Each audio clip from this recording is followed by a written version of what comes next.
আচ্ছা, কখনো কি ভেবে দেখেছেন যে দৈব বা র্যান্ডম ঘটনাগুলোর মধ্যেও একটা লুকানো প্যাটার্ন থাকতে পারে? আজকে আমরা ঠিক সেই প্যাটার্নগুলোই খুঁজে বের করার চেষ্টা করব, গণিতের কিছু দারুণ টুল ব্যবহার করে। কিন্তু প্রশ্নটা হলো, যে ঘটনাগুলো দেখে মনে হয় সম্পূর্ণ এলোমেলো, সেগুলোর মধ্যে কোনো নিয়ম খুঁজে পাওয়া কি আদৌ সম্ভব? হ্যাঁ, সম্ভব। কারণ গণিত আমাদের এমন কিছু লেন্স বা চশমা দেয়, যা দিয়ে আমরা এই র্যান্ডম ঘটনার পেছনের আসল কাঠামোটা দেখতে পাই। আচ্ছা, তাহলে আর দেরি না করে আমাদের প্রথম টুলে চলে যাই। এর নাম হলো ইউনিফর্ম ডিস্ট্রিবিউশন। এটা র্যান্ডমনেসকে একটা নির্দিষ্ট সীমার মধ্যে বোঝার সবচেয়ে সহজ আর সোজা উপায়। মানে একদম সহজ কথায়, একটা নির্দিষ্ট রেঞ্জের মধ্যে যে কোনো একটা ঘটনা ঘটার সম্ভাবনা একেবারে সমান। এই রেঞ্জের একটা শুরু আছে, যেটাকে আমরা বলি এ, আর একটা শেষ আছে, যেটাকে বলি বি। এর বাইরে কিচ্ছু ঘটার চান্স নেই, জিরো। এই উপমাটা কিন্তু দারুণ, তাই না? ভাবুন তো, একটা একদম সমান খেলার মাঠ, যেখানে কোনো উঁচু নিচু নেই। এখানে প্রত্যেকটা জায়গায় বল পড়ার সম্ভাবনা ঠিক একই রকম, কোনো দিকে একটুও পক্ষপাতিত্ব নেই। এটাই হলো ইউনিফর্ম ডিস্ট্রিবিউশনের মূল আইডিয়া। তাহলে এর মূল বৈশিষ্ট্যগুলো কি কি? দেখুন, প্রথমত এর একটা পরিষ্কার শুরু আর শেষ আছে। দ্বিতীয়ত এর গ্রাফটা দেখতে একটা সমান আয়তক্ষেত্রের মতো, কারণ সবকিছুর সম্ভাবনা সমান। আর ঠিক এই কারণে কম্পিউটার সিমুলেশন বা র্যান্ডম নাম্বার তৈরির মতো কাজে এটা এত বেশি ব্যবহার করা হয়। এখন কথা হলো, এটার গড় বা অ্যাভারেজ বের করা যে কি সোজা! কোনো জটিল সূত্র নয়, একদম সহজ হিসাব। শুধু শুরুর মান আর শেষের মানটা যোগ করুন, তারপর 2 দিয়ে ভাগ করে দিন, ব্যাস, আপনি পেয়ে যাবেন ঠিক মাঝখানের পয়েন্টটা, মানে গড়। চলুন একটা বাস্তব উদাহরণ দেখা যাক, তাহলে ব্যাপারটা আরও পরিষ্কার হবে। ধরুন, একটা ব্যাটারির ভোল্টেজ 1.43 থেকে 1.60 ভোল্টের মধ্যে যে কোনো মান নিতে পারে, আর প্রত্যেকটা মানের সম্ভাবনাও সমান। তাহলে এর গড় ভোল্টেজ কত হবে? উত্তরটা হলো 1.515 ভোল্ট। খুবই সহজ, তাই না?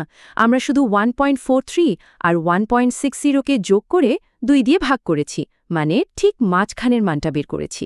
আগের স্লাইডের নিয়মটা মনে আছে তো? ঠিক আছে, এবার আর একটু গভীরে যাওয়া যাক।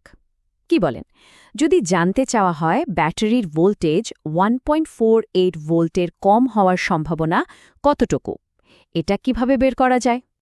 এর পেছনের যুক্তিটাও কিন্তু খুব সোজা।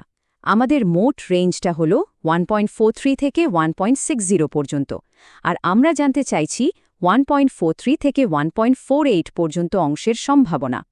তার মানে আমাদের শুধু দেখতে হবে এই ছোট অংশটা মোট রেঞ্জের কত ভাগ জুড়ে আছে।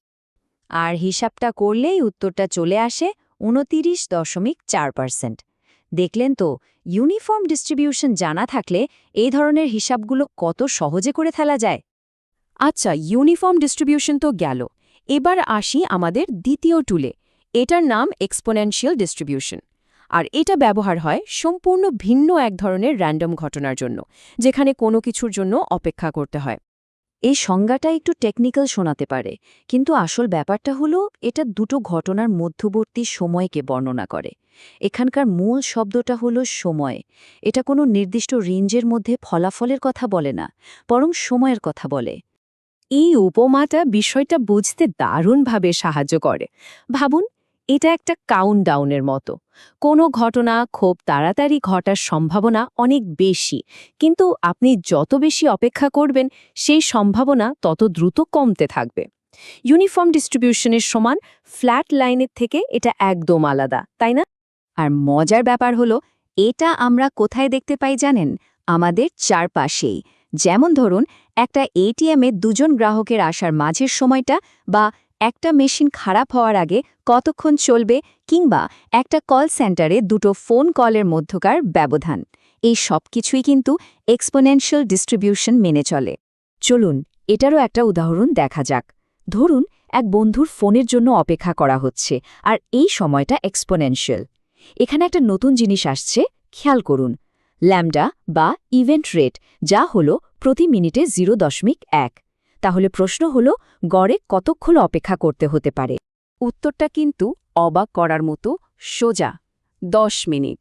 গড় অপেক্ষার সময় বের করার জন্য শুধু 1কে ওই ইভেন্ট রেট দিয়ে ভাগ করতে হয়, মানে 1 ভাগ 0.1, যা হলো 10 দারুণ একটা আইডিয়া, তাই না? কিন্তু এখানে একটা মজার ব্যাপার আছে। গড় অপেক্ষার সময় 10 মিনিট মানে কিন্তু এই না যে 10 মিনিটের মধ্যেই ফোনটা আসবে। তাহলে প্রশ্ন হলো 10 মিনিটের বেশি অপেক্ষা করার সম্ভাবনা কতটুকু? উত্তরটা হলো প্রায় 36.8%। এটা কিন্তু বেশ ইন্টারেস্টিং। তার মানে গড় সময় চেয়েও বেশি অপেক্ষা করার সম্ভাবনা কিন্তু বেশ ভালোই আছে। এটাই এক্সপোনেনশিয়াল ডিস্ট্রিবিউশনের একটা অবাক করা বৈশিষ্ট্য। তাহলে আমরা দুটো একদম আলাদা টুল দেখলাম, তাই তো? চলুন তো এক নজরে এদের মধ্যেকার পার্থক্যটা দেখে নিই, যাতে বিষয়টা একেবারে পরিষ্কার হয়ে যায়। এই স্লাইডটা কিন্তু আজকের আলোচনার একেবারে সারমর্ম। দেখুন, একদিকে ইউনিফর্ম ডিস্ট্রিবিউশনের গ্রাফটা হলো সমান আয়তক্ষেত্র, কারণ সবকিছুর সম্ভাবনা সমান আর এর একটা নির্দিষ্ট সীমা আছে। অন্যদিকে এক্সপোনেনশিয়াল ডিস্ট্রিবিউশনের গ্রাফটা নিচের দিকে নামতে থাকে, কারণ এটা অপেক্ষার সময় নিয়ে কাজ করে আর এর কোনো উপরের সীমা নেই। একটার মূল প্রশ্ন হলো নির্দিষ্ট জায়গায় পড়ার সম্ভাবনা কত, আর অন্যটার প্রশ্ন হলো কতক্ষণ অপেক্ষা করতে হবে। দুটো একদম ভিন্ন কাজের জন্য তৈরি দুটো ভিন্ন টুল। তাহলে শেষ কথা কি দাঁড়ালো? র্যান্ডমনেসেরও নিজস্ব আকৃতি বা নিয়ম আছে। এখন ভাবার পালা, একটু চারিদিকে তাকিয়ে ভাবুন তো, দৈনন্দিন জীবনের আর কোন কোন ঘটনা এই লুকানো গাণিতিক নিয়মগুলো মেনে চলতে পারে? পরের বাসটা কখন আসবে, নাকি লিফটের জন্য অপেক্ষা? ভাবার জন্য কিন্তু অনেক কিছুই আছে।